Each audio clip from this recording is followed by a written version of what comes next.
At exactly 11:47 p.m. on November 15th, Dr. Richard Sterling looked directly at the Korean War veteran lying unconscious in bed 314 and said 5 words that would destroy everything. Just let the old man die. Kenya Williams had been standing in the doorway for exactly 12 seconds, holding a cup of coffee that had gone cold 3 hours ago. She watched Dr. Sterling check his gold Rolex, tap his Mont Blanc pen twice against the clipboard, and turn to walk away as if he'd just ordered lunch instead of signing a death sentence. What happened in the next 47 minutes didn't just save one life. It exposed a Medicare fraud scheme worth $2 million, ended 3 medical careers, and proved that sometimes the most powerful person in the room is the one everyone assumes doesn't matter. The coffee cup slipped from Kenya's fingers. It hit the linoleum floor with a sharp crack that echoed down the empty ICU hallway like a gunshot. Brown liquid spread across the white tiles in a pattern that reminded her of the map of Vietnam hanging in her grandmother's bedroom. Dr. Sterling spun around. His eyes, pale gray like dirty ice, narrowed when he saw her standing there. "Williams, how long have you been eavesdropping?" "I wasn't eavesdropping, sir."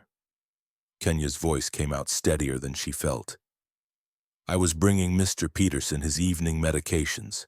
She held up the small plastic cup containing 2 pills, one for blood pressure, one for pain. Both prescribed at normal doses, not the massive amounts Dr. Sterling had been billing Medicare for. Dr. Sterling stepped closer, close enough that Kenya could smell his expensive cologne mixed with something else. Something that reminded her of the smell in her grandmother's house the day the military chaplain came to deliver bad news. Fear. "Mr. Peterson won't be needing those anymore." Dr. Sterling's voice was quiet now, almost gentle. The same tone Kenya had heard undertakers use at funerals. "I've already spoken with his daughter. She understands it's time to let go." Kenya looked past Dr. Sterling's shoulder into room 314. Mr. Peterson's chest rose and fell with mechanical precision, assisted by the ventilator that Dr. Sterling wanted to disconnect. On the bedside table, his bronze star caught the light from the hallway, casting a small golden reflection on the wall. "His vital signs have been improving, sir." Kenya pulled out the small notebook she kept in her scrub's pocket. Every nurse had one. Most filled theirs with medication schedules and shift notes. Kenya filled hers with evidence. Heart rate down from 110 to 85. Oxygen saturation up from 89% to 94%. Blood pressure stabilizing without additional medication. Dr. Sterling's jaw tightened. "Since when do nurses question doctors' orders?" "Since 1943, sir." The words came out before Kenya could stop them.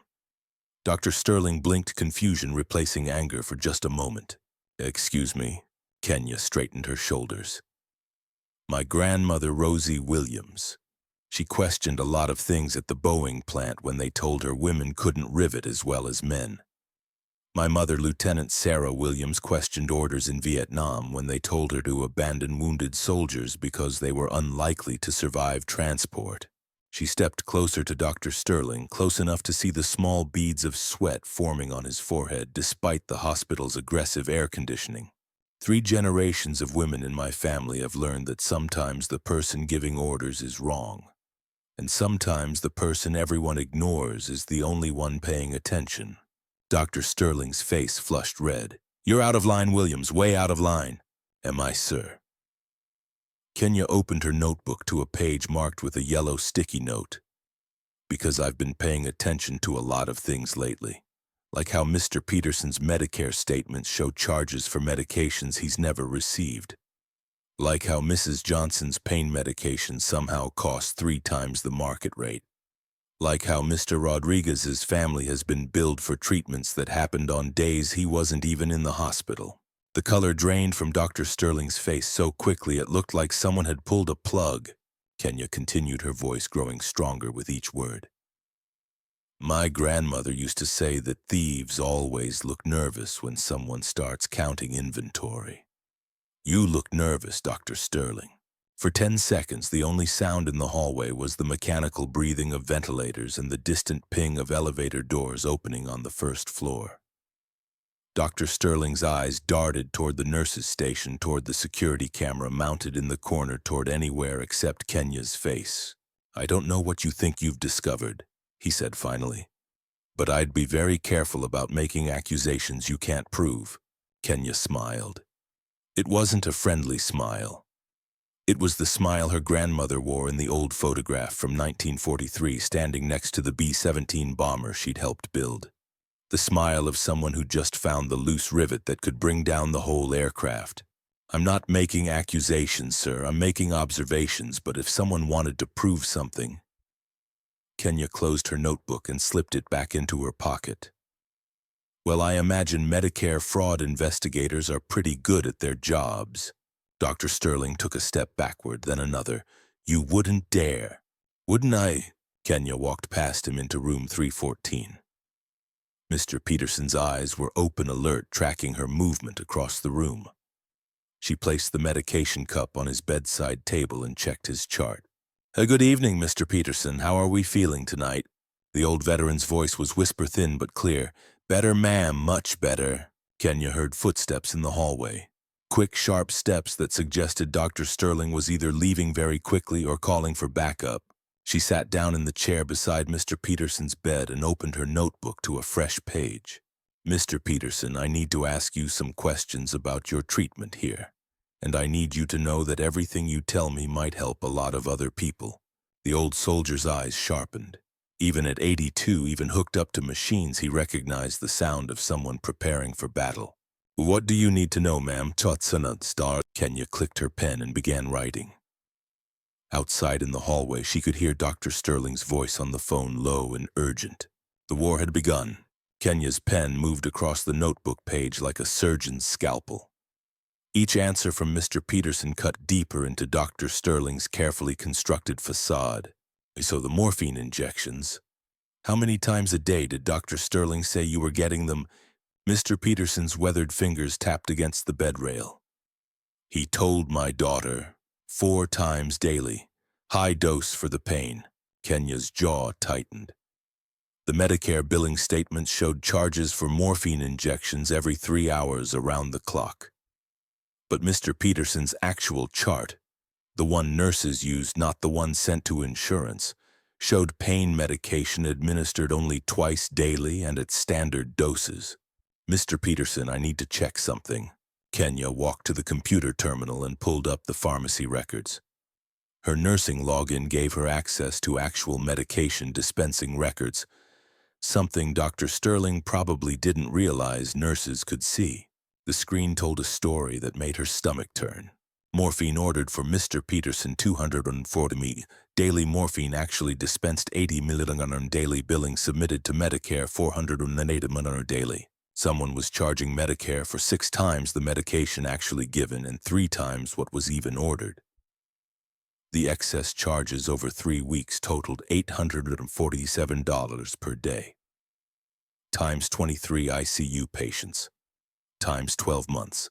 Kenya's hands shook as she calculated. Nearly $4 million in fraudulent charges just in her unit, just this year. Her phone buzzed. Text message from an unknown number. "Stop asking questions if you know what's good for you." Kenya looked around the ICU. The security camera in the corner had a perfect view of her workstation. Someone was watching. She walked back to Mr. Peterson's room, keeping her voice casual.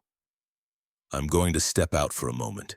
Need to speak with another nurse about your care plan." But instead of going to the nurse's station, Kenya took the stairs down to the basement. The old records room where paper files went to die. If Dr. Sterling was running a systematic fraud scheme, there would be traces in the archived records.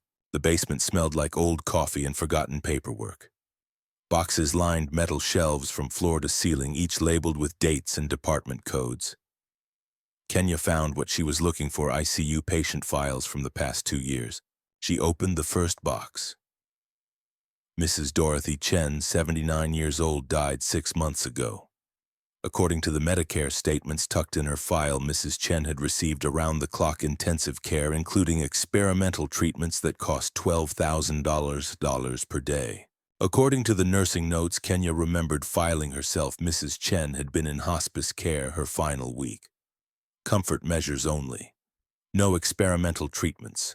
No intensive procedures. Kenya opened another file. Mr. James Washington, 84 years old, Korean War veteran, died 8 months ago. Medicare statements showed charges for an experimental cardiac procedure that cost $78,000.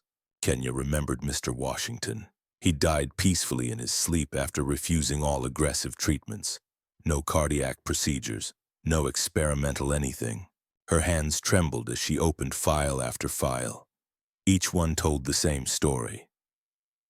Elderly patients, mostly veterans, mostly on Medicare, receiving modest end-of-life care while families were billed for elaborate treatments that never happened. Finding everything you need, Williams. Kenya spun around. Dr. Sterling stood in the doorway, silhouetted against the hallway light like a villain in an old movie. But he wasn't alone. 2 men in dark suits flanked him. Hospital security, but not the usual rent-a-cops who worked the night shift.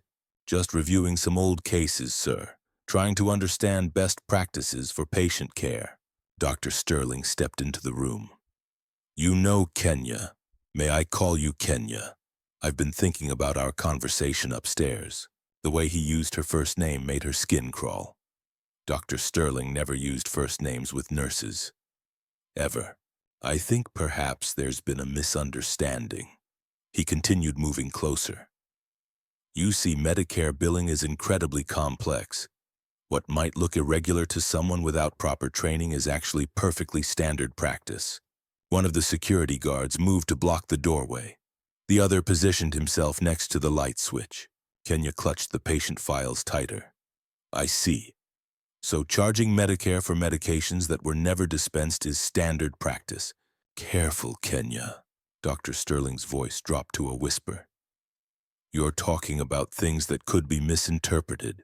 Things that could get you in serious trouble. What kind of trouble, Guiadam? Well, for instance, stealing patient files from the records room is a felony. HIPAA violations carry serious penalties, and making false accusations against attending physicians, he shrugged. That's grounds for immediate termination and professional blacklisting. Kenya felt the walls closing in. The security guards moved closer. Of course, Dr. Sterling continued, mistakes happen. People see things that aren't really there when they're under stress. Working too many night shifts can cause hallucinations, paranoia. Perhaps you need some time off. Perhaps you need professional help. Kenya understood the threat perfectly. Comply or be destroyed. Stay quiet or lose everything. Her job, her nursing license, her ability to support herself and help her community. But then she thought about Mr. Peterson upstairs fighting for his life, while Dr. Sterling planned to let him die to cover up fraud. She thought about Mrs. Johnson rationing her pain medication because she couldn't afford the inflated prices. She thought about all the families who trusted this hospital with their most vulnerable loved ones. She thought about her grandmother building bombers, her mother saving soldiers. You know what, Dr. Sterling, I think you're absolutely right. His eyes narrowed. About what? About Medicare billing being complex. So complex that I think Medicare investigators would really appreciate having detailed documentation to help them understand it. Kenya held up her phone. The voice recording app showed it had been running for the past 8 minutes. Everything we just discussed about misinterpretations and standard practice. I think investigators would find that very educational. Dr. Sterling's face went white. You recorded this conversation illegally. Actually, Texas is a one-party consent state. I can record any conversation I'm part of.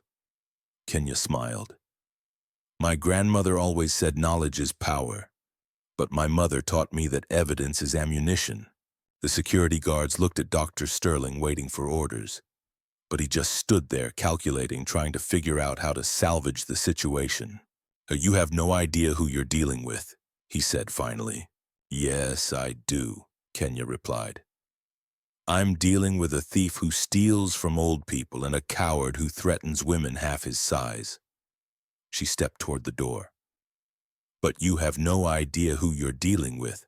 She pushed past the security guards and headed for the stairs. Behind her, she heard Dr. Sterling on his phone. We have a problem. The Williams situation is escalating. Kenya climbed the stairs 2 at a time, her heart pounding. She had evidence now. Recordings, documentation. But she also had powerful enemies who wouldn't hesitate to destroy her. Back in the ICU, she went directly to Mr. Peterson's room. He was awake, alert, looking stronger than he had in days. How are you feeling, Mr. Peterson? Like I'm ready to go home, ma'am, like I'm going to see another sunrise. Kenya checked his vitals. Blood pressure normal. Oxygen levels excellent. Temperature steady. Every medical indicator said this was a man recovering, not dying. She made a decision that would change everything. Kenya pulled out her phone and dialed a number she'd memorized but never called. The Medicare fraud hotline, this is Agent Sarah Martinez. Agent Martinez, my name is Kenya Williams. I'm a registered nurse at St. Mary's Hospital in Dallas, and I need to report systematic Medicare fraud involving approximately $4 million in false billings. The line went quiet for a moment. Ms. Williams, that's a very serious allegation. Are you prepared to provide documentation? Yes, ma'am. Patient files, billing records, recorded conversations with the attending physician. And I have current patients who are victims of ongoing fraud. I see. Ms. Williams, I need you to understand that filing a false Medicare fraud report is itself a federal crime. Are you certain about what you're reporting? Kenya looked through the glass wall at Mr. Peterson, who was sitting up in bed for the first time in 3 weeks.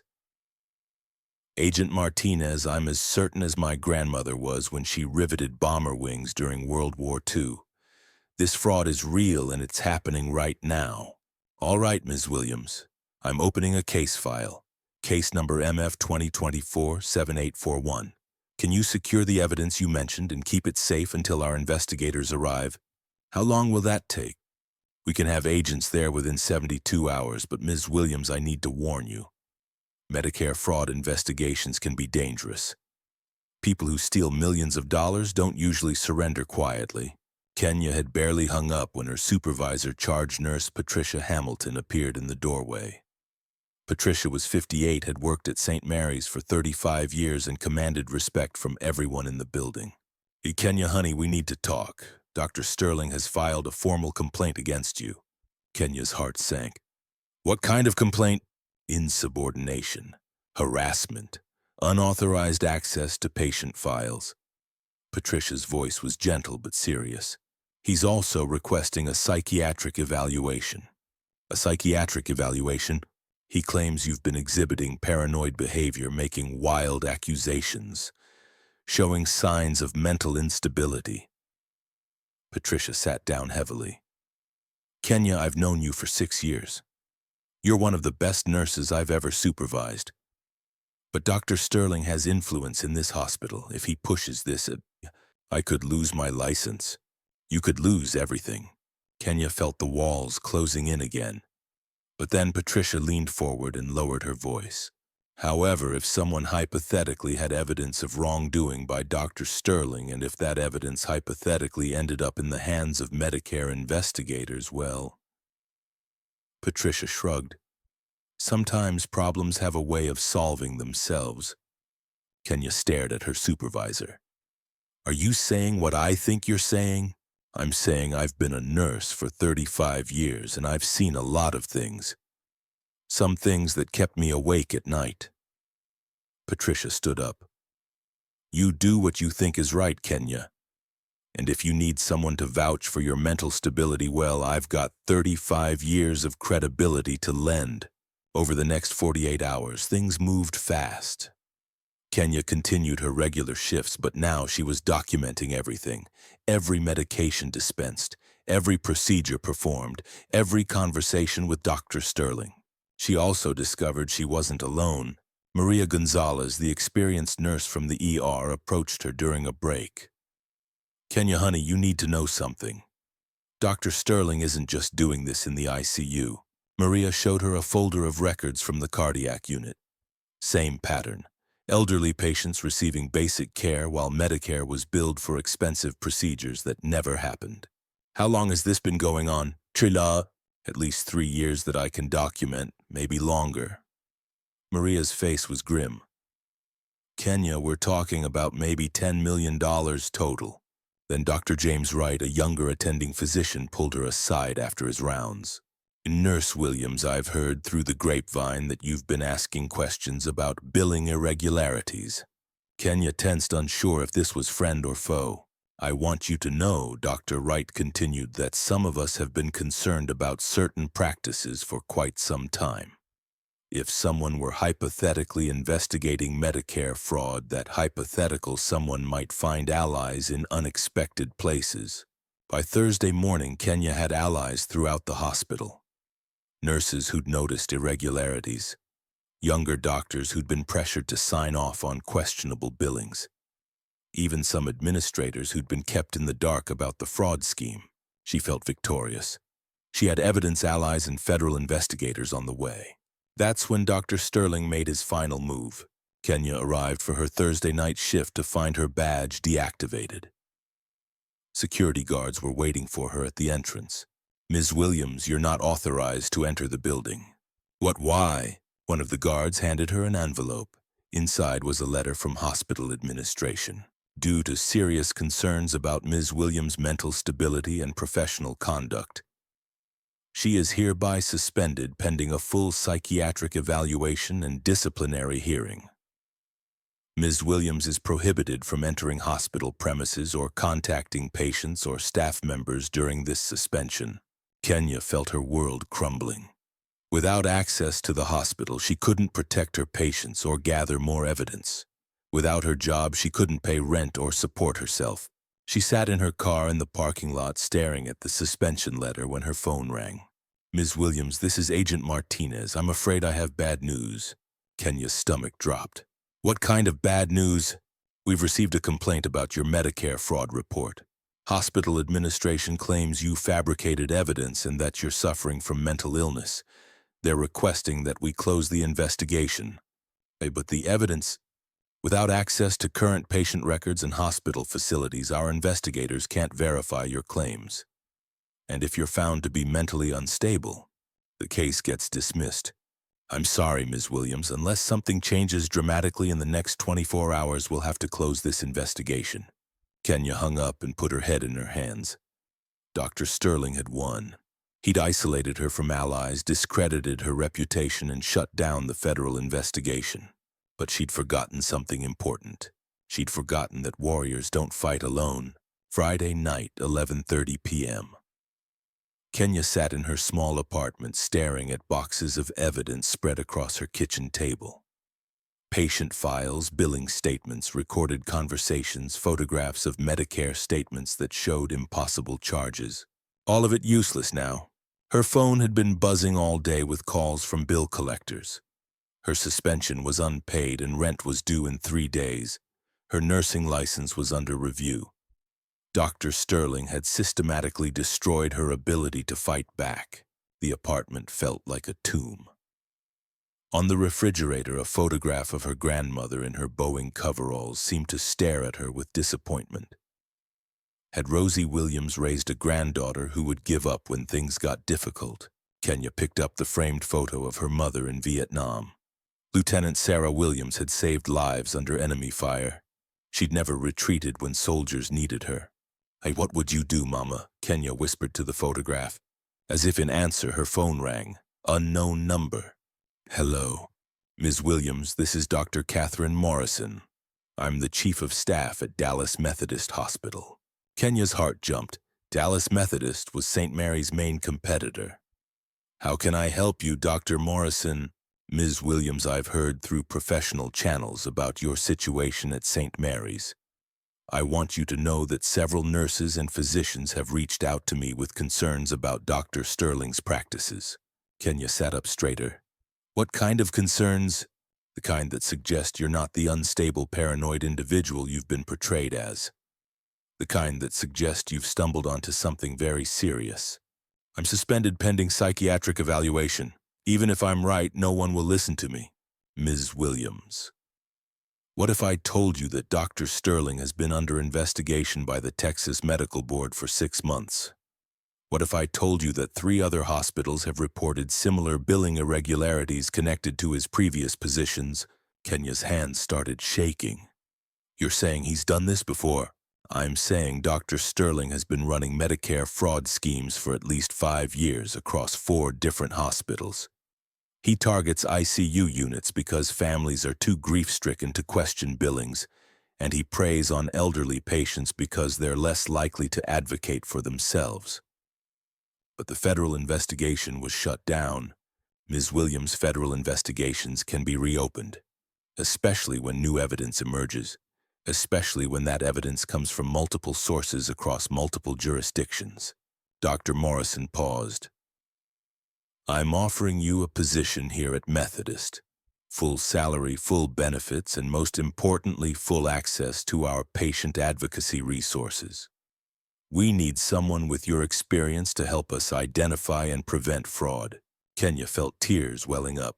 Dr. Morrison, I don't understand. Why are you helping me? Because 30 years ago, I was a young resident who tried to report an attending physician for patient abuse. I was told I was hysterical, that I was seeing things that weren't there. I kept quiet and patients suffered. Dr. Morrison's voice grew stronger. I swore I'd never let that happen again. When someone with integrity stands up for patients, I stand with them. What do you need me to do? Report to work Monday morning. Bring every piece of evidence you have. Our legal team will coordinate with federal investigators to reopen the case, and Ms. Williams... Yes, ma'am. Hey, bring your uniform. You've got patients who need you. That weekend, Kenya prepared for war. She organized every piece of evidence into chronological order.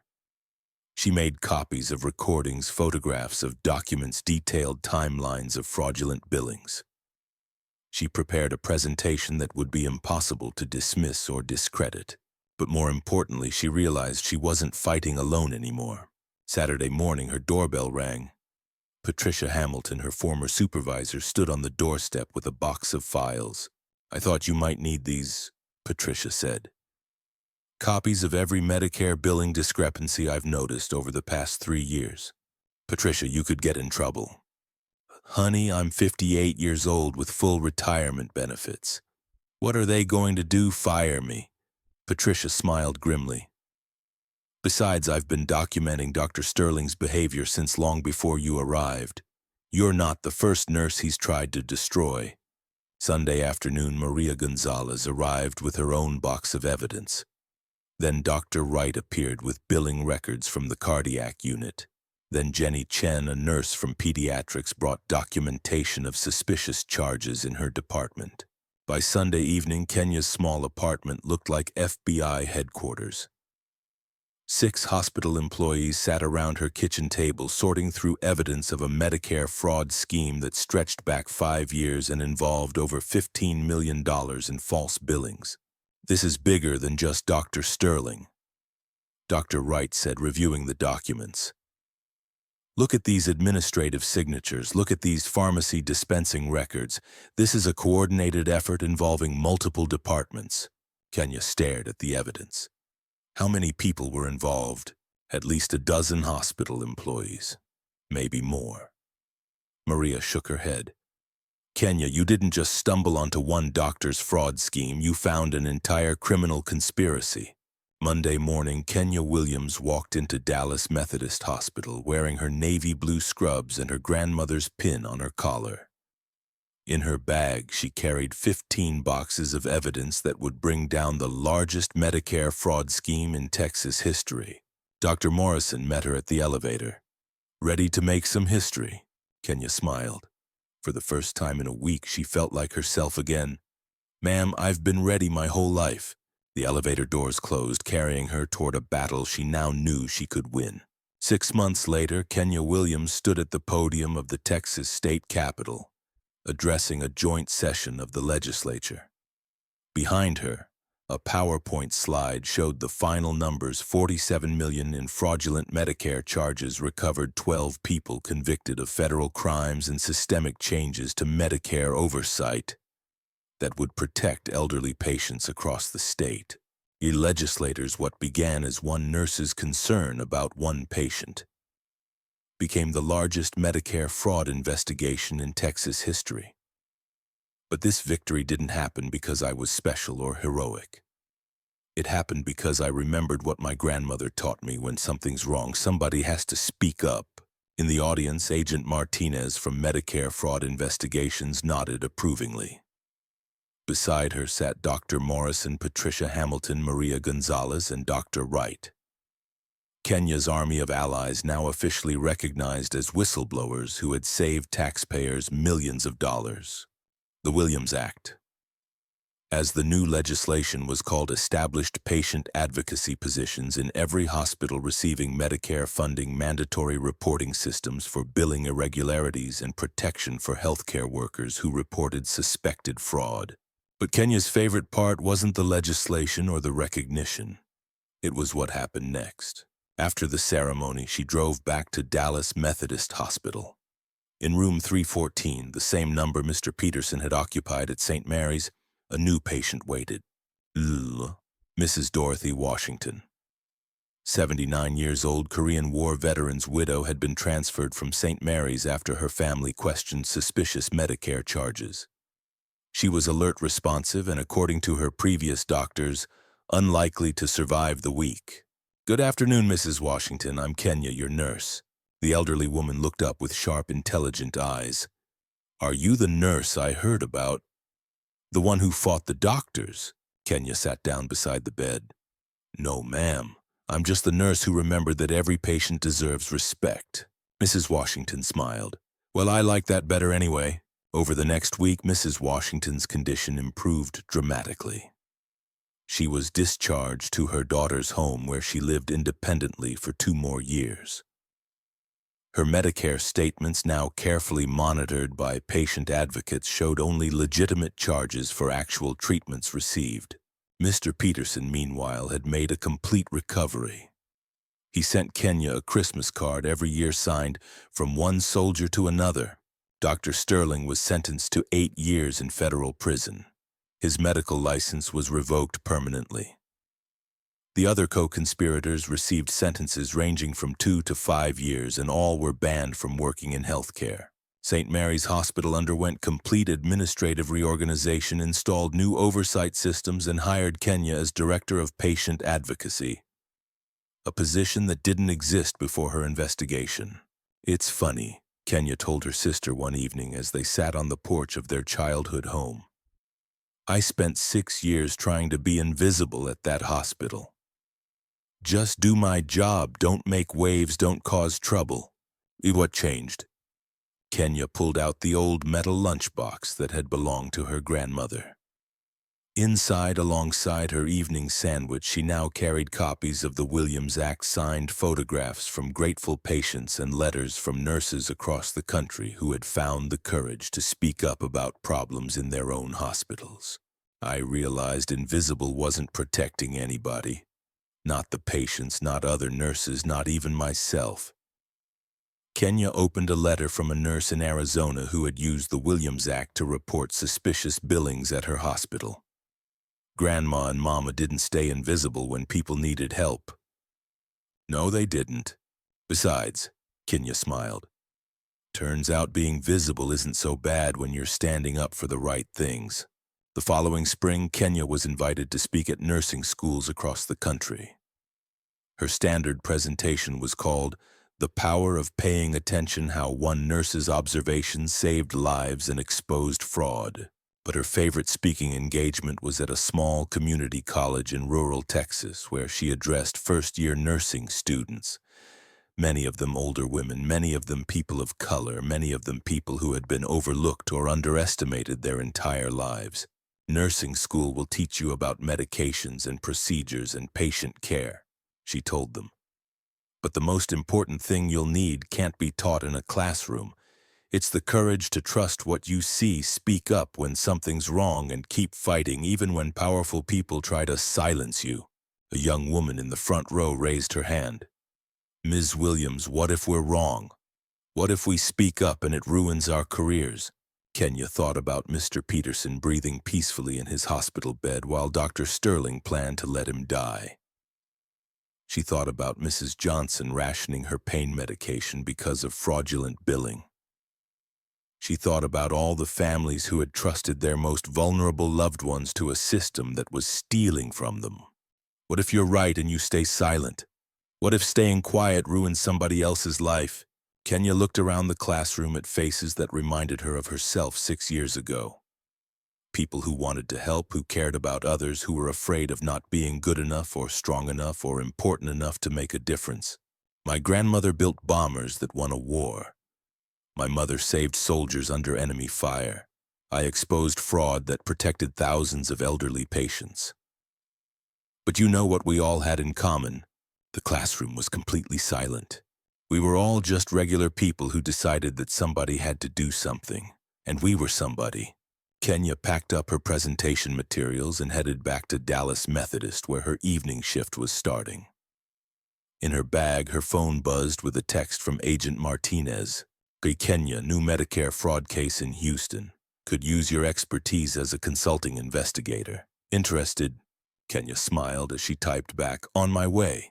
Some fights end. Others just move to new battlefields. But Kenya Williams had learned something important over the past year. Once you find your voice, once you understand your power, once you realize that speaking up can save lives and change systems, you never go back to being invisible. And in hospitals across Texas, in nursing schools across the country, in Medicare, fraud investigation offices from Dallas to Washington, D.C., people had learned something too. Never underestimate the power of someone who pays attention. Never dismiss the observations of someone who cares. And never ever assume that the person everyone overlooks doesn't have the strength to fight back. Because sometimes the most powerful person in the room is the one wearing scrubs, carrying a lunchbox that belonged to her grandmother, and refusing to let anybody suffer in silence. Kenya Williams had found her place in the family tradition. 3 generations of women, 3 different wars, all victories won by people who refused to be invisible when others needed them most. The tradition would continue. And somewhere in Texas, in a community college classroom or a hospital break room or a Medicare investigation office, the next warrior was probably getting ready to stand up and fight.